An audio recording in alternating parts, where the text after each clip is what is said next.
अस्सलाम वालेकुम friends, welcome back to my channel novel lover. तो आज जो है हम नवा तो हम राज मीरा का नावल का नेक्स्ट पार्ट हम स्टार्ट करते हैं। अरे भाई, आपको नहीं पता, आज मिशाल और आपका रिज़ल्ट आया है। मिशाल का तो हमेशा की तरह A+ आया है, पर इसके साथ साथ बाबा के निकम्मे, नालायक और पढ़ाई से दूर रहने वाले बेटे का भी A ग्रेड आया।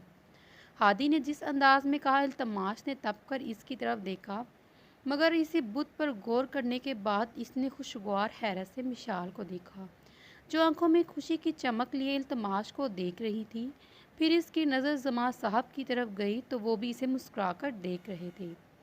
आज मुझे फ़ख्र हो रहा है अपने पोते पर, आखिर पढ़ने लगा तो सीधा A ग्रेड ही ले आया।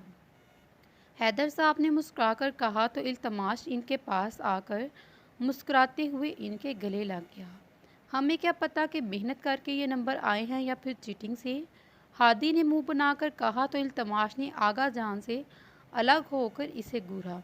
रुक, मैं तुझे बताता हूँ ये नंबर कैसे आए, इल्तमास ने कहते साथ इसके पीछे दौड़ लगाई, जबकि हादी हंसते हुए भागा। लाउंज में दोनों की हंसी और शोर की आवाज़ गूंज रही थी।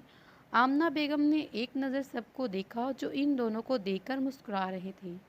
इन्होंने दिल से इनकी खुशियों की दुआ मांगी, मगर वो नहीं जानती थी ये खुशियाँ आरज़ी हैं, क्योंकि इन लोगों के मुकद्दर में तकलीफ़ें लिखी जा चुकी थी। ऊपर खिड़की नूर ऊपर खड़ी नूर खामोशी से नीचे सबको हंसता देख रही थी।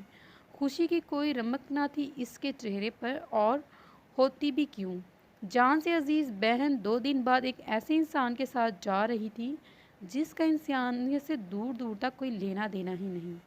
वो यूं ही खामोश सी अपने रूम में आकर बैठ गई। वाजदान ने इसे बेबस कर दिया था।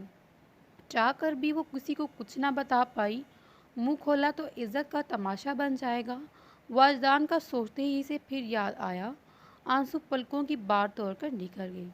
इसे गुस्से में अपने होठ और गर्दन को हाथों से रगड़ा। खुद से इसे कराहत महसूस हो रही थी। बेबसी से वो घुटनों में सर रखकर रो दी।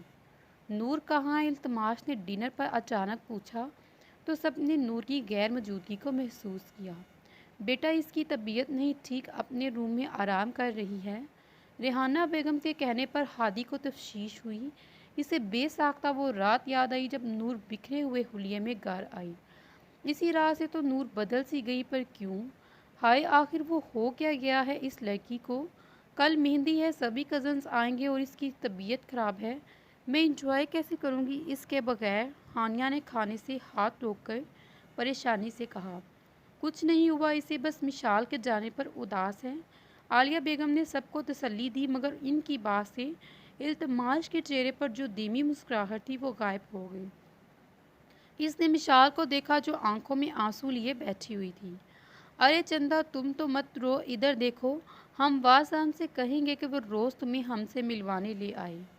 आलिया बेगम ने मिशाल को रोता देखकर इसके पास आकर इसे प्यार किया और फिर इसकी पेशानी चूम ली, जबकि रेहाना बेगम भी आपदीदा हो गई और उठकर मिशाल के गले लग गई। यहाँ पर तो फुल इमोशनल सीन शुरू हो गया।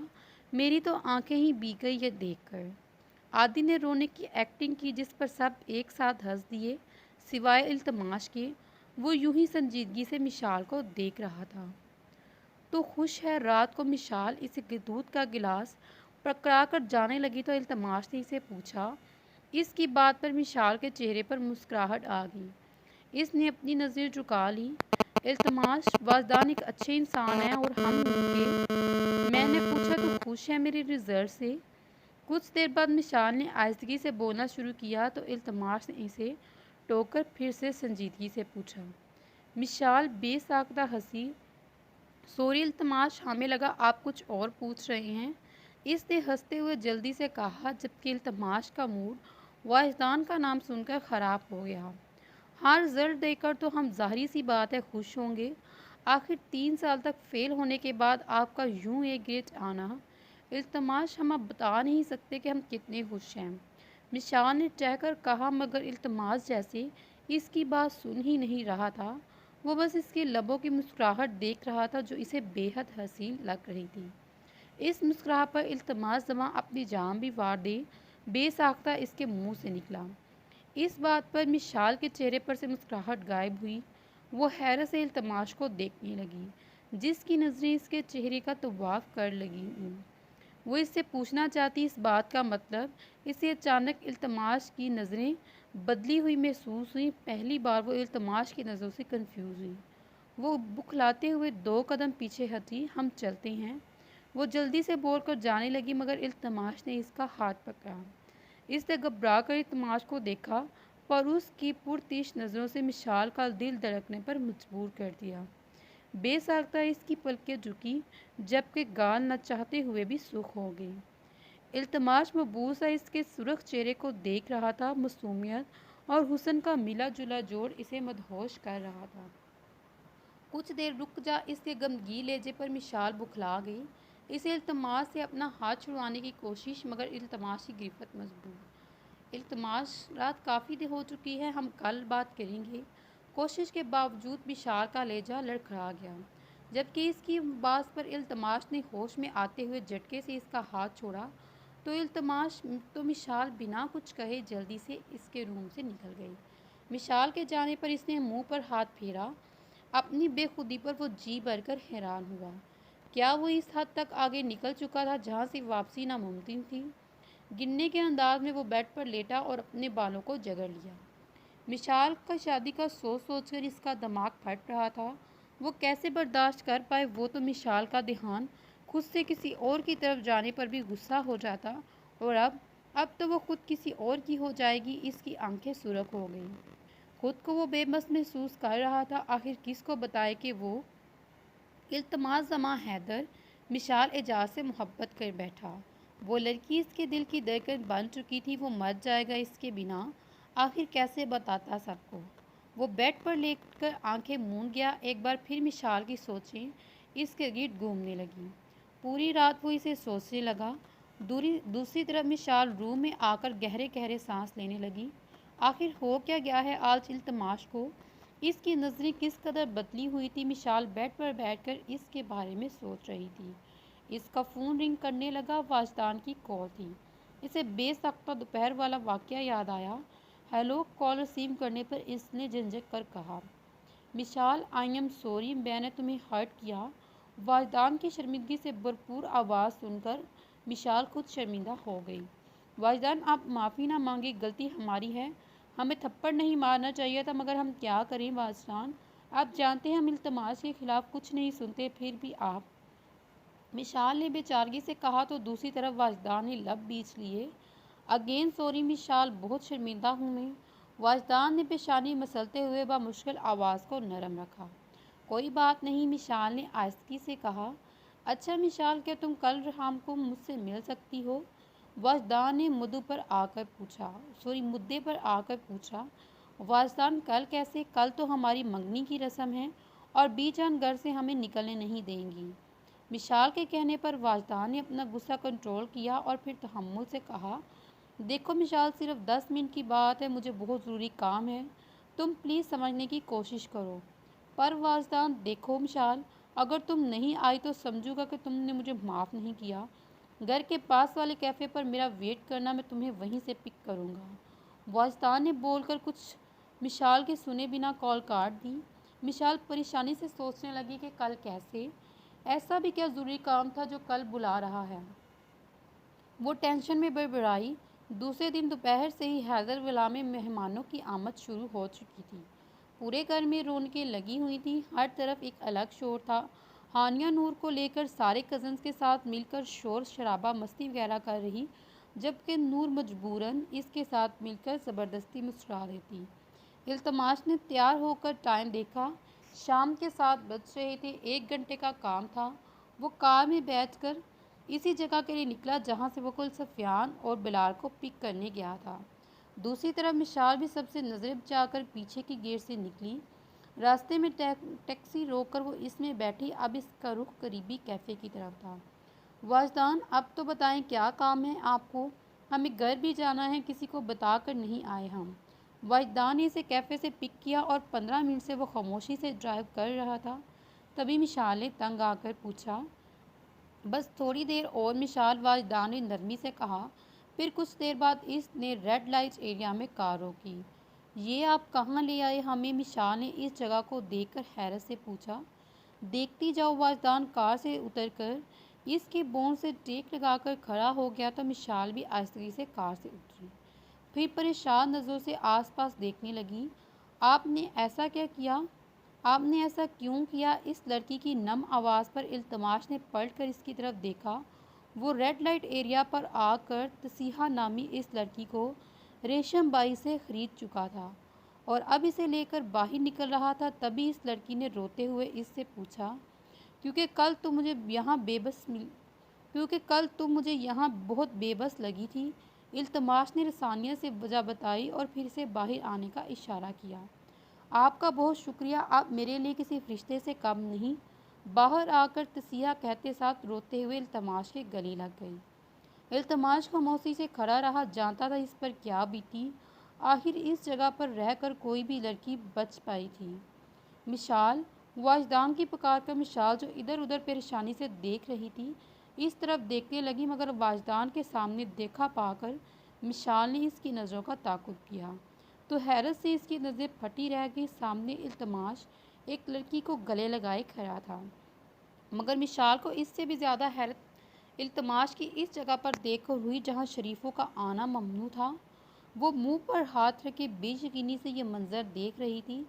इसे लगा ये इसकी आंखों का धोखा होगा। तभी इसने एक नज़र वाजदान को देखा जो हमदर्दी से इसे देख रहा था। बाई भी कहती हो और शुक्रिया भी अदा करती हो, बुरी बात। इल्तमास ने इसे खुद से दूर करते हुए मुस्कुराकर कहा, फिर इसे लिए कार में बैठ गया। मिशाल की आंखों में आंसुओं से भीग गई। इसे इल्तमास की गाड़ी को दूर जाता देख बेसाख्ता इसके कदम लड़खड़ाए। वाजदान ने इसे थामा तो वो झटके से इससे दूर हुई। मिशाल, यही मैं कल तुम्हें समझाने की कोशिश कर रहा था। तुमने मुझे थप्पड़ मार दिया। अब बताओ, क्या इसमें भी मैंने कोई एडिट किया है? वाजदान के पूछने पर मिशाल ने फिर इसे देखा और इसका दिमाग माउफ हो रहा था। चलो तुम्हें घर छोड़ दूँ, काफ़ी देर हो गई। इसके खामोश रहने पर वाजदान ने नरमी से कहा, आप जाएं यहाँ से, हम खुद चले जाएंगे। मिशाल ने खुद के रोने पर काबू पाकर कहा, अभी अभी जैसे वो बेयकीन हो रही थी। पागल हो गए क्या? इस जगह पर तुम्हें छोड़कर चला जाऊं? अच्छा ऐसा करो, मैं तुम्हें उस कैफ़े में छोड़ देता हूँ, फिर तुम वहाँ से घर भले अकेली चले जाना। वाजदान ने इसे समझाया वो लाख इन लोगों के साथ गलत करे, मगर मिशाल को ऐसी जगह पर अकेले छोड़ने का रिस्क वो कम से कम तो नहीं ले सकता था। तुम अभी मेरे घर चलो, फिर किसी सही जगह का इंतज़ाम करके मैं तुम्हें वहीं छोड़ दूँगा।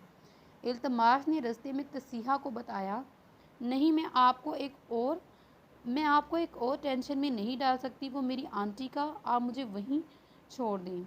इसकी बात पर इल्तमास ने हैरत से कहा, अगर आंटी और अगर आंटी का घर था तो इस घटिया जगह पर क्यों गई?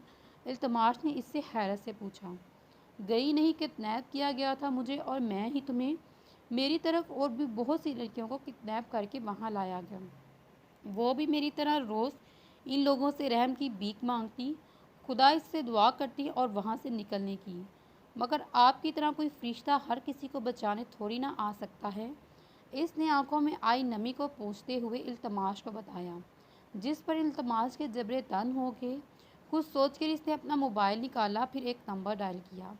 अपने एक दोस्त अकरम के अंकल जो पुलिस में थे, इस जगह का पता बताकर इसने मोबाइल रखा और तसीहा को इसके बारे में बताया और यतीम खाने छोड़कर घर की तरफ निकल गया। वो कैफ़े में बैठी हिचकियों से रो रही थी। वाजदान अभी छोड़ कर गया। यकीन करना मुश्किल था इसके लिए, मगर अपनी नज़रों आँखों से देखकर वो कैसे जुटला सकती थी। अब इसे समझ नहीं आया था कल रात इल्तमास इसे अजीब नज़रों से क्यों देख रहा था। तो क्या वो इस हद तक गुजर चुके हैं? मिशाल पर इसकी नीयत ख़राब। वो जितना ये सोच रही थी इतना सर फड़कर रो रही थी। फिर सर उठाकर इसने अपनी आंखों से आंसू बेदर्दी से रगड़े और हैदर विला की तरफ चली गई। हैदर विला में हानिया कज़न के साथ मिलकर नेहा को स्टेज पर बिठाए हुए इसे छेड़ रही थी। हर तरफ रौनक लगी थी, जबकि नेहा कब से स्टेज पर बैठकर इल्तमास को कॉल कर रही थी। वो जी भरकर इन लोगों में बोर हो रही थी, पर चेहरे पर ज़बरदस्ती मुस्कान सजाए हुए थी। तभी हादी जो सब में रिफ़्रेशमेंट सर्व कर रहा था, इसकी नज़र नूर पर पड़ी। सादा से मेकअप में वो चेहरे पर सोगवारियत लिए एक कोने पर बैठी हुई थी। हादी को हमेशा इस लड़की के पटर पटर बोलने से चिढ़ थी। जब वो इसकी जासूसी के लिए आलिया बेगम या जमा साहब से इसकी डांट पड़वाती तब वो इससे बहुत तकता, मगर आज इसकी खामोशी हादी जमा को खिल रही थी और वो मिस कर रहा था इसका बोलना, चहकना और हंसना। वो खामोशी से इसे देखता गया। मिसाल को ड्रॉप करके वाजदान हैदरवाला पहुंचा। वहां पर सबीत को हंसता देख वो तंजा मुस्कुराया। चलो चंद पलों की खुशी है, मुस्कुरा लो ठीक से तुम सब। इसने आहिस्तगी से बड़बड़ाया और हर तरफ निगाह दौड़ी। एक कोने में इसे नूर बैठी नजर आई जो सुर्ख आंखों से इसे ही घूर रही थी। वाजदान ने इसे आंख मारकर फ्लाइंग किस की तो नूर ने नफरत भरी निगाहों से फेर ली। हादी जो नूर को देख रहा था इसकी नज़रों का तअक्कुब करके सामने देखा तो इसे हैरत हुई। सामने वाजदान मुस्कुराते हुए नूर की तरफ देख रहा था। इसके देखने पर हादी के माथे पर बाल पड़े। इल्तमास घर पहुंचा तो रेहाना बेगम परेशानी से बताया कि मिशाल रूम में नहीं। इन्होंने हर तरफ देखा पर मिशाल इन्हें नहीं मिली। इनकी बात सुनकर इल्तमास को हैरत हुई, आखिर मिशाल इस वक्त कहाँ जा सकती है। तभी इसकी नज़र इंड्रस पर पड़ी जहाँ से मिशाल आहिस्तगी से चलती हुई आ रही थी। इसे बाहर से आता देख सबको हैरानगी हुई। मिशी तो कहाँ से आ रही है? इल्तमास ने इसे पास आकर हैरत से पूछा। जो सुर्ख आंखों से इल्तमास को देख रही थी। इसे खामोश रहने पर इल्तमास ने फिर कहा, मिशी मैं तुझसे पूछ रहा हूँ। इसके दोबारा पूछने पर भी मिशाल ने इसे देखते ही गई। सब इन दोनों को खामोशी से देख रहे थे, लेकिन फिर वो हुआ जो इस पर किसी को तसव्वुर ही नहीं था। मिशाल ने ज़ोर से इल्तमास के मुंह पर थप्पड़ मारा। बेसाख्ता रेहाना बेगम ने अपना हाथ मुंह पर रखा। स्टेज पर बैठी नेहा भी आलमी हैरियत से खड़ी हो गई। पूरे घर में खामोशी छा गई। सभी हैरत से ये मंजर देख रहे थे, जबकि इल्तमास वो बेयकीनी से खड़ा। मिशाल ने इसे थप्पड़ मारा और इसे यकीन ही नहीं आ रहा था। इल्तमास ने आहिस्ता से नज़र उठाकर मिशाल की तरफ देखा जो नफ़रत से इसे देख रही थी। इंतहाई दर्जे के नीच और ऐश पसंद इंसान हैं आप। नहायत नफ़रत से मिशाल ने चीख कर ये अल्फाज अदा किए। इसके इल्तमास के साथ इस रवैये पर सभी हैरतों से घिरे हुए थे। मिशाल ये क्या बदतमीज़ी है? किस तरीके से आप बात कर रही हैं इल्तमास से? और ये थप्पड़? आपना बेगम ने गुस्से से कहा। बेजान बदतमीज़ी नहीं, बिल्कुल सही कर रही हूँ। अगर आप लोगों को हमने इनकी असलियत बताई तो न जाने आप लोग भी यूं ही इसे कितने ही थप्पड़ मारें। लहजा दुरुस्त करो मिशाल अपना, और ऐसा किया ही क्या है इल्तमास ने जो तुमने इसको यूं थप्पड़ मारा? आलिया बेगम को भी इसका लहजा नागवार गुजरा। तभी इन्होंने सामने आकर सख्ती से बोला, ताई अम्मी हम नहीं बता सकते, आप खुद पूछिए इनसे क्या गुल खिला के आए हैं ये बाहिर। मिशाल ने इल्तमास को सुर्ख आंखों से घूरते हुए कहा। इल्तमास ने एक नज़र साइड पर खड़े वाजदान को देखा जिसके चेहरे पर तमस्खुराना उड़ाती मुस्कुराहट थी। फिर मुंह पर हाथ फेरते हुए खुद भी उबलते गुस्से को नॉर्मल किया और तहम्मुल से पूछा, मिशी क्या हुआ? क्यों इस तरह से रिएक्ट कर रही है? हम किस तरह से रिएक्ट कर रहे हैं आप बताएं ना सबको अपनी असलियत। क्या करते हैं आप बाहर कोठे में जाकर वहाँ की वहशियत से अपनी रातें रंगीन करते हैं? गिन आ रही है हमें आपको अपना दोस्त कहते हुए। मिशाल के जुमले ने सबको साकित किया। अभी सबकी नज़र इल्तमास पर गई, जबकि वो हैरत से मिशाल को देख रहा था। ये क्या कह रही है? तुझे ये किसने कहा? इल्तमास ने थोड़ा सख्ती से पूछा। किसने कहा? बल्कि हमने खुद अपनी आंखों से देखा। बताएं आप सबको आप वहाँ क्या कर रहे थे? मिशाल ने फिर चीखते हुए कहा तो इल्तमास को समझ न आया इसका इशारा किस तरह।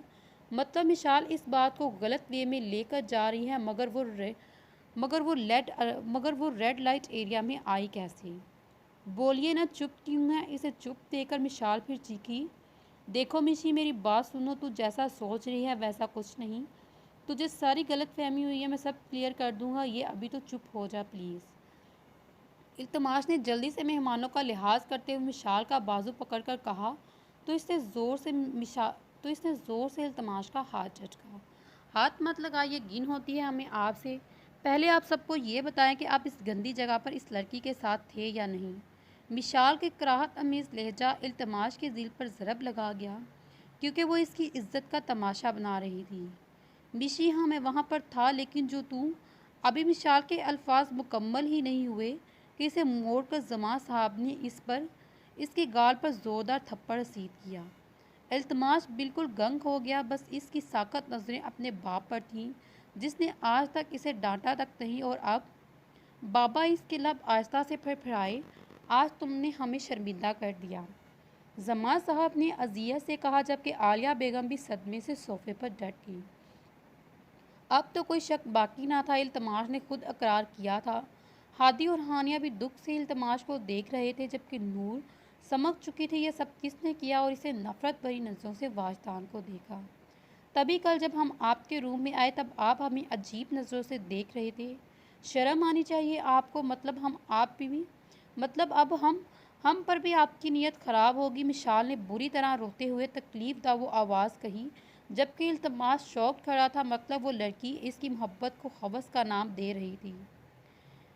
इसने तो कल पहली मर्तबा मिशाल को मोहब्बत भरी नज़रों से देखने की गुस्ताखी की। How dare you tell me you are cheating on me, Neha ने गुस्से में इल्तमास के पास आकर कहा और इसके गाल पर थप्पड़ मारने लगी। मगर इल्तमास ने इसका हाथ पकड़ लिया। मैंने यह हक सिर्फ अपनों को दिया है, गैरों को नहीं। खुद पर जब करते हुए इसने नेहा से दांत पीसते हुए कहा और फिर इसका हाथ झटक दिया, जबकि नेहा अपनी जलीलत पर तलतमा उठी। हाँ हाँ, अब तो तुम कहोगे ना हम अपनी और गैर। पहले मुझे रोकते थे हर काम से कि नेहा ये गलत है वो गलत है। अब खुद देखो, खुद कितनी अच्छी हो तुम, बहुत चीप किस्म के इंसान हो। Shame on you. और बताओ कितनी रातें गुजारी तुमने बाहर। नेहा जैसे ही फट पड़ी, अपनी बकवास बंद करो, तुम फ़िलहाल अपने कमरे में जाओ। इल्तमास, हैदर साहब ने इसे झटका। आगा जान, आप लोग मेरी एक दफ़ा बात सुन लें। नहीं, हमें कुछ नहीं समझना। जमां साहब इसकी बात काट कर बरम होते हुए फिर साथ इसकी तरह बरबाए। बाबा प्लीज़ बाई जाइए ना आप अंदर, हादी ने जमां साहब को रोकते हुए कहा। इल्तमास ने लहू रंग आंखों से एक नज़र सबको देखी। कई लोगों ने इस पर तमसखाना उड़ाई नज़रें देखी और इसका दिल चाहा पूरी दुनिया जला डाले। कैसे इसके अपने ही सबके सामने इसकी इज्जत करची करची कर गए।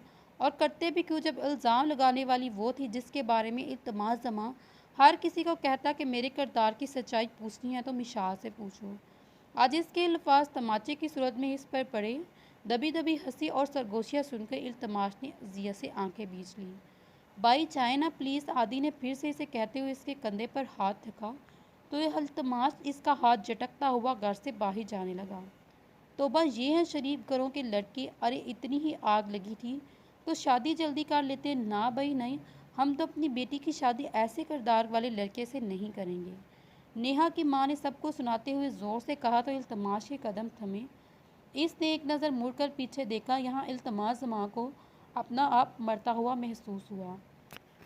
इल्तमास का दिल चाहा तो खुद को ख़त्म कर डाले, पर फिर सामने खड़ी इस लड़की जो इसकी मोहब्बत थी, वो गुस्से में घर से निकलना चाह रहा था।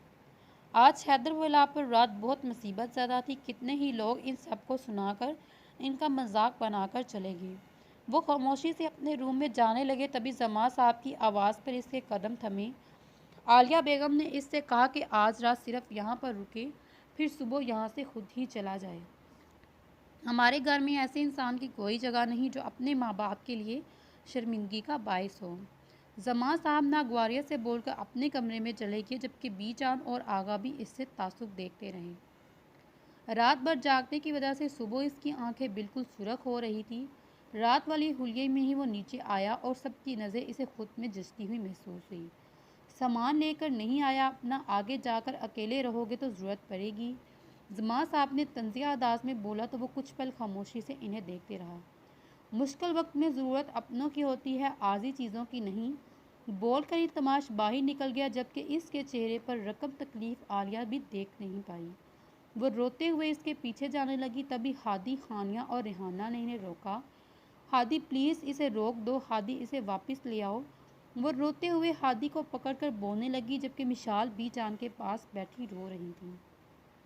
वो बाहर निकलकर कुछ देर पैदल ही गया कि सामने चंद लड़के हाथ में हॉकी और डंडे वगैरह लिए खड़े थे। वो इग्नोर करता हुआ आगे बढ़ने लगा। तभी इनमें से एक ने इल्तमास के सर पर ज़रब लगाई और वो लड़खड़ाया। तभी एक साथ वो लोग इस पर टूट पड़े। इल्तमास चाहता तो इनको सबक सिखा सकता था, मगर वो अभी खुद इसी अंदाज में इतना बिखरा था कि इसे होश ही नहीं। घर वालों की बेतबारी ने इसे तोड़ दिया, खास करके इसके दुश्मन जाने कैसे वो इस पर इल्ज़ाम लगा सकती थी। इसको सफाई का मौका भी नहीं दिया, मगर मिशाल वो कैसे इस पर यकीन करके इल्तमास के खिलाफ हो सकती थी। दूर गाड़ी में बैठा वाजदान तनखिया मुस्कुराहट दिए इसे देख रहा था। जितना सोचा था इससे ज़्यादा ही हो गया, इसने कमीनगी से कहा और फिर नंबर डायल किया। इल्तमास को जो लड़के मार रहे थे इनमें से एक ने फ़ोन रिसीव किया। जी सर। सालों सिर्फ मारते ही रहोगे या वो भी करोगे जो कहा था? वाजदान ने थोड़ा सख्ती से कहा। तो इस लड़के ने दूर खड़ी इसकी कार को देखकर इस बात में सर हिलाया। अरे क्यों मारे हो आप लोग इस बेचारे को? वहाँ आते जाते लोगों ने इन्हें रोका। जनाब ये आदमी बेचारा नहीं बल्कि आवारा है। इस शख्स के नमूर बिजनेसमैन जमा साहब का बेटा बड़ा ही कोई ऐश पसंद है। रोज़ कोठे पर जाता है और अपनी असलियत खुलने पर मुंह छिपा रहा है। इन लड़कों में से एक ने बुलंद आवाज़ में कहा, यह अमीरजादे तो होते ही ऐसे हैं, मुंह पर शरीफ बनते हैं और पेट पीछे काले करतूते करते हैं। ऐसे लोगों को तो जलील करना चाहिए माशरे में। इन लोगों में से एक ने हाँक लगाई तो इन लड़कों को और हौसला मिला। जिसको वाजदान ने कॉल की इसने अपने कार से काले की डिब्बी निकाली और इल्तमास की तरफ बढ़ने लगा। जिसके मुंह और जिस्म पर जगह जगह खून लगा था वो खामोशी से नीचे बैठा हुआ था। इल्तमास की सोच का तसलसल तब ख़त्म हुआ जब इस पे मुंह पर कुछ गीला महसूस हुआ। वो लड़का इसके चेहरे पर कालक लगा रहा था, बस यही इसके सब्र का पैमाना था। वो गुस्से में इसका हाथ मरोड़ कर उठा और फिर इन लोगों पर कहर की तरह टूट पड़ा। हादी जो इसके पीछे आ रहा था इसे यूं वहां खड़े लड़कों को पीट कर देखकर रुकने लगा। दूर हट खुद को रुक के देखकर हादी को इल्तमास दुत्कार कर दाड़ा। भाई प्लीज़ घर चलिए, हादी ने मिन्नत से कहा। फिर इसे पकड़ कर ले जाने लगा, मगर इल्तमास ने फिर इसे धक्का देकर इन लड़कों के पीछे दौड़ा जो वहाँ पड़े करा रहे थे, पर इल्तमास को अपनी तरफ आता देख जल्दी से कार में बैठकर वापस भाग गई। भाई प्लीज़, हादी ने फिर इसके सामने आते हुए कहा, जबकि इल्तमास इसके पीछे देख रहा था जहाँ से वो लड़के अभी भागे। क्या मसला है तेरे साथ? कहाँ जाना है यहाँ से? इल्तमास ने शोला भरी नज़रों से इसे घूरा। भाई अम्मी बहुत रो रही हैं, हादी ने बेजारगी से कहा। पहले तू ये बता, तुझे लगता है मैं ये सब कर सकता हूँ? बोल, मुझे ये इल्ज़ाम लगाएंगे वो ठीक है? इल्तमास ने इससे पूछा तो हादी कुछ देर खामोश रहा। मैं सिर्फ इतना जानता हूँ कि मेरा भाई कभी कुछ गलत नहीं कर सकता। किसी को किसी को कोई भरोसा नहीं तोड़ सकता। पर आप? हादी के बोलने पर इल्तमास ने इसे दंती हुई नज़रों से देखा और फिर चटके से गले लगा लिया। कोई तो था जो इस पर यकीन करता था। भाई प्लीज़ चलिए, वरना अम्मी की तबीयत बिगड़ जाएगी। पहले तो वो हादी के बोलने पर नहीं माना, मगर इसकी बेजाज से वो खुशी से इसके साथ चल दिया। हैदरबला में यहाँ आलिया और रेहाना रो रही थी। आगा जान और जमा सब जब से बैठे घर से निकाल दिया था, इसके बाप ने तकलीफ़ हो रही थी। आखिर को वो हदक कला का पोता था, मगर कल रात इसके एतराफ़ पर सब ही गमज़दा थे। विशाल और हानिया भी सोफे पर बैठी थी। एक को अपने भाई का दुख था तो दूसरे को दोस्त, जबकि नूर कोने में बेबस खड़ी थी। सब कुछ जानते हुए भी कुछ ना बोल पाई। बीजान भी सोफे पर बैठी। इन्हें लग रहा था जैसे इनके हंसते हुए घर को किसी की नज़र लग गई। तभी वो हादी के साथ आहिस्ती से दाखिल हुआ। आलिया बेगम इसे देखकर रोते हुए इसके पास आई, मगर इल्तमास के जिस्म पर हर जगह लगे खून और दाएं गाल पर लगी कालक देखकर इनके कदम थम लिए। वो नज़रें झुकाए पथरीले तसरात लिए खड़ा था, जबकि इसका सफ़ेद चेहरा जब से सुर्ख हो गया। मिशाल समेत सभी इसकी हालत देखकर शौक थे और कुछ ही देर में क्या हशर हो कर दिया इन लोगों ने इसका। जमा साहब जो कब से खुद पर कंट्रोल कर रहे थे, इसकी ये बिखरी हालत देखकर इनके सीने में दर्द की शदीद लहर दौड़ी। वो सीने पर हाथ रखते हुए नीचे गिर गए। बाबा, हादी की चीख पर सभी जमा साहब की तरफ मतवज्जा हुए। हादी गाड़ी निकालो जल्दी, बीजान ने जल्दी से हादी को कहा। वो लोग जमा साहब को लेकर हॉस्पिटल जा रहे थे। इल्तमास जो खामोश खड़ा था इन्हें देखकर घबराते हुए इनके करीब आया, मगर आगा जान ने इसे रोक दिया। फिर हादी समेत आलिया बेगम, रेहाना बेगम, आगा जान और बीजान अस्पताल चले गए। इल्तमास ने आंखों में नमी को पलक झपक पर अंदर किया और फिर कहर बरसाती नज़रों से मिशाल को घूरा जो हानिया को चुप करवा रही थी। इसका बस नहीं चल रहा था मिशाल की जान निकाल दी। देख भाई नेहा, तूने जितना कहा हमने इससे बढ़कर एक्टिंग की, पर फिर भी तेरा प्लान फ्लॉप हो गया तो इसमें हमारा क्या कसूर? हमें भी तो भाई पैसे चाहिए थे और वो हमें दे, वरना हम रेशम बाई से तेरी शिकायत करेंगे। अनिला ने नेहा से कहा तो फ़याज़ भी मुंह में पान डालकर इसकी तायीद में सर हिलाया। तुम दोनों को पैसे भिजवा दूंगी, पर मेरा अभी पहले ही मूड ख़राब है, तो दफ़ा हो जाओ मेरे घर से, नेहा ने चीख कर कहा। तो वो दोनों वहाँ से जाने में ही आफिया समझी। गुस्से में ऊपर जाने लगी, तभी वाजदान इसके घर में एंट्री की। अब तुम क्या करने आए हो यहाँ? नेहा ने इसे देखकर घूरा। वसूल करने दाद वसूल करने आया हूँ, तो बताओ कैसा लगा मेरा प्लान? वाजदान ने कमीनगी से हंसते हुए कहा। मगर अचानक मगर अचानक वो रुका। 1 मिनट, कैसा प्लान? कहीं तुम्हारा इशारा कल रात की तरफ तो नहीं? नेहा ने शकी लहजे में पूछा। तो इसने मुस्कुराते हुए असबात में सर हिलाया। यस माय डियर, मतलब कल तुमने इल्तमाश को फंसाया, नेहा ने तकरीबन चीखते हुए कहा और वाजदान हंसने लगा। काफ़ी समझदार हो डार्लिंग, सोफे पर बैठते हुए कहा। तो ये था तुम्हारा प्लान? तुम सठिया गए हो क्या? इससे हमें क्या फ़ायदा, उल्टा हमारा नुकसान।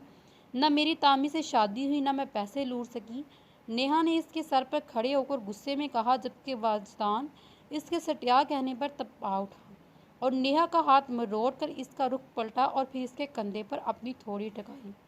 डार्लिंग, मैं कोई रेशम बलाई के कोठे का मुलाजिम नहीं हूँ जिसे तुम जब चाहे जलील करो।